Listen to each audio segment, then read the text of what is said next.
Okay, well, my name is Staff Sergeant Mandell Echols. I am from Bassfield, Mississippi, and I've been in the military for 21 years. I'm Cordelia Echols, Sergeant First Class. I've been in the Mississippi Army National Guard for 29 or 30 years. 25 years and 25 days. Yeah. Today is 25 days. We got married January 6, 1996.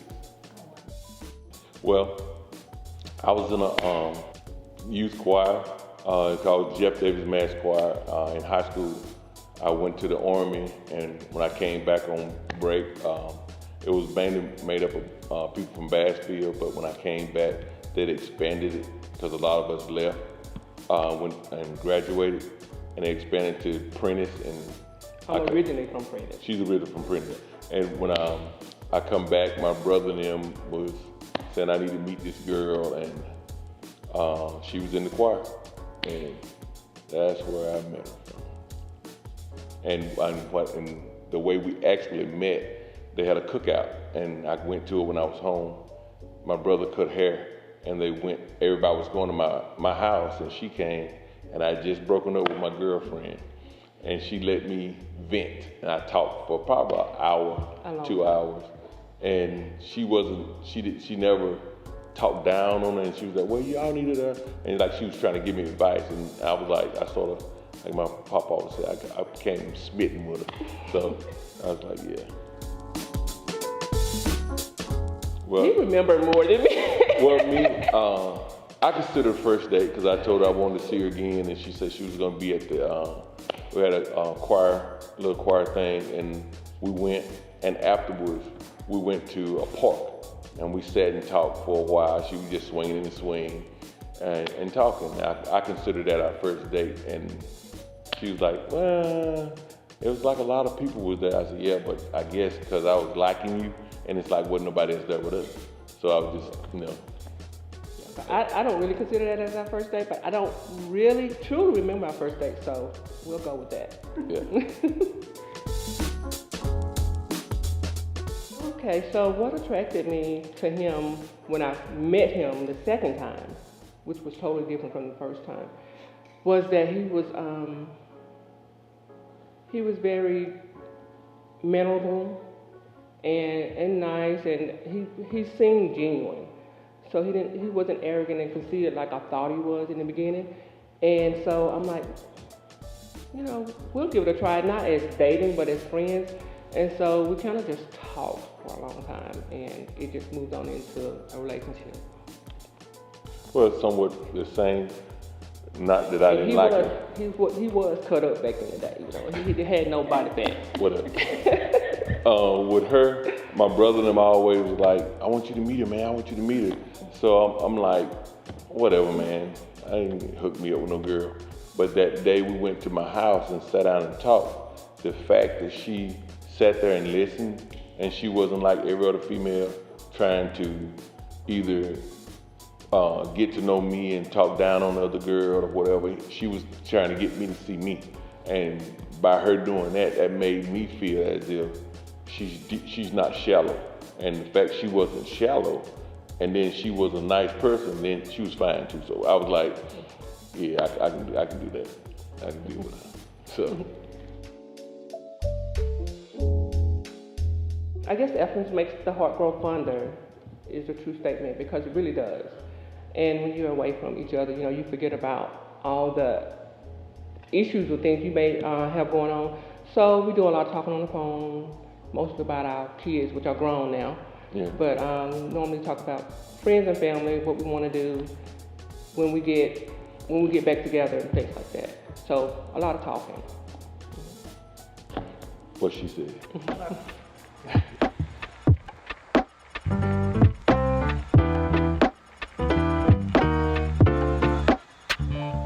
What I miss most about her being gone, like she went to Iraq, and I miss just the normalcy.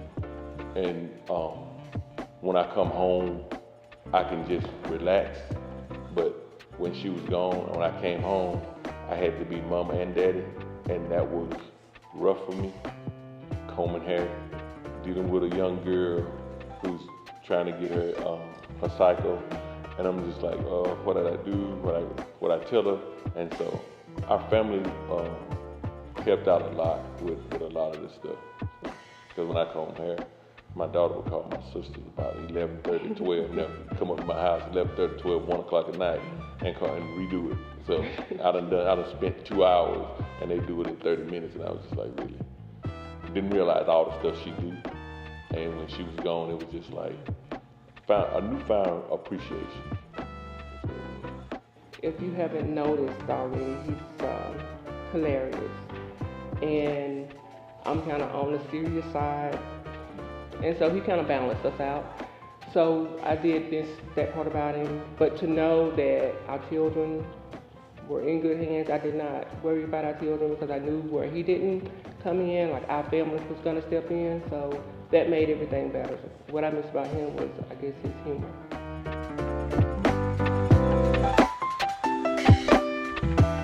What I look forward to, seeing my kids, or our kids, I say my kids, our kids, seeing our kids, and you know, when you're deployed, when you're away from each other, you have all these great ideas of what you're gonna do when you get back together, and 9 times out of 10, you just go back into your normal routine. And so basically that's what, you know, life doesn't stop just because you are deployed, because you're not there.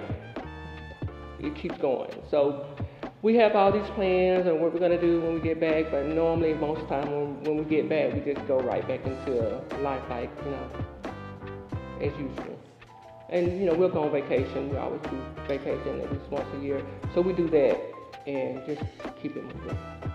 And what I look forward to is just her being home and being safe. I know she's safe because she has a lot of stories about when she's riding down the highway in Iraq, she could hear ting, ting, ting, ting, where people were shooting the truck she's in.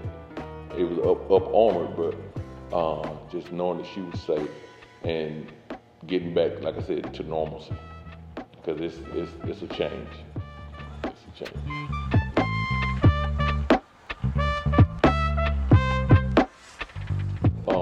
With that, as a young couple, when you're just getting married and you're going into the military, one goes away, just the mental mindset of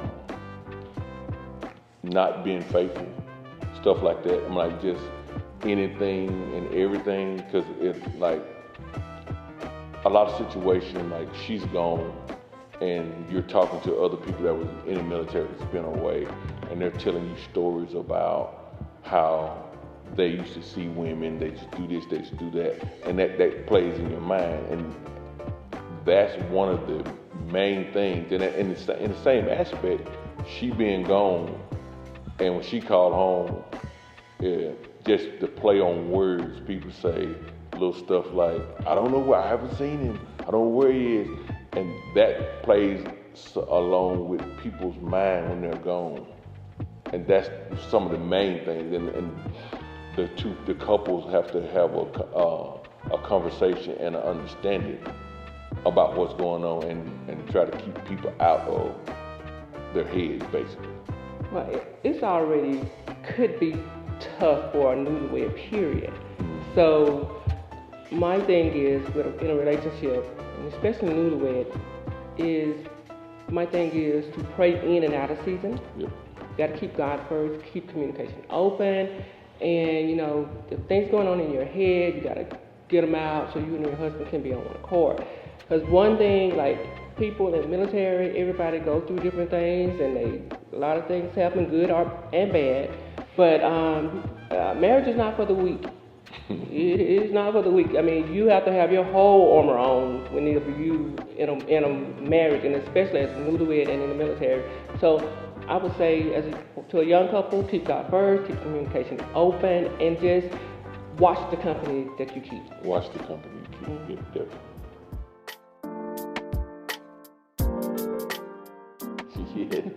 Yes, because she works at Camp Shelby every day, and she's in the National Guard. So on her end, that's the sole source of her income. And then with me, I'm a school teacher, And in the reserves, my school check takes care of the household, and my military is my wants. So the military has afforded us the opportunity to get a lot of stuff that we want and not suffer from it, not have to put something else on the back burner for it. So we do a lot of stuff, and then and as far as like with the military, you get so many like discounts, this and that. We go on vacations and we're paying half of what everybody else would pay. I don't know about half, Well, but it's a discount. Well, when it comes to the military, it's been pretty much in our life since day one. But as far as, and I may be getting off topic just a little bit, as far as any couple, any person in the military, when you have issues, there's things out there to help you go through these issues. There's a lot of counseling, there's family support groups, things like that. So yeah, free counseling. So whenever in the military, sometimes you really kind of do feel alone. Because you have to leave your family, you have to do things that you really don't want to do. But at the end of the day, we both have degrees, and it's because of the military that we have those, and we can get counseling if we wanted to for free, or if we need it. Or yeah, if we needed it for free. So it's a lot of great benefits to being in the military.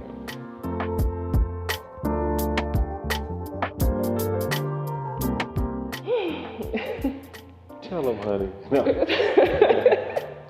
So what do I love most about my spouse? Okay, like I said in the beginning, I can get very serious at times. I take life serious. I take family. Everything I do, I take it serious. And he's like, where I'm real serious, he's all the way on the other end of the scale. He's like, he doesn't feel all the nervousness that I feel when we get in situations. So I guess, I love that he balanced me out, although he gets on my nerves because I need him to listen and pay attention. But he's going to stay true to who he is, and he's going to always be funny. He's going to always, make me laugh. So in the end, that's what I love most about him. And although we, just like normal couples, we have issues, we argue, we disagree. So, but we disagree I feel like we disagree in a good way. Like when he disagree, I know he's not going to do anything crazy. It's just like, okay, so we disagree. He know how to take his space.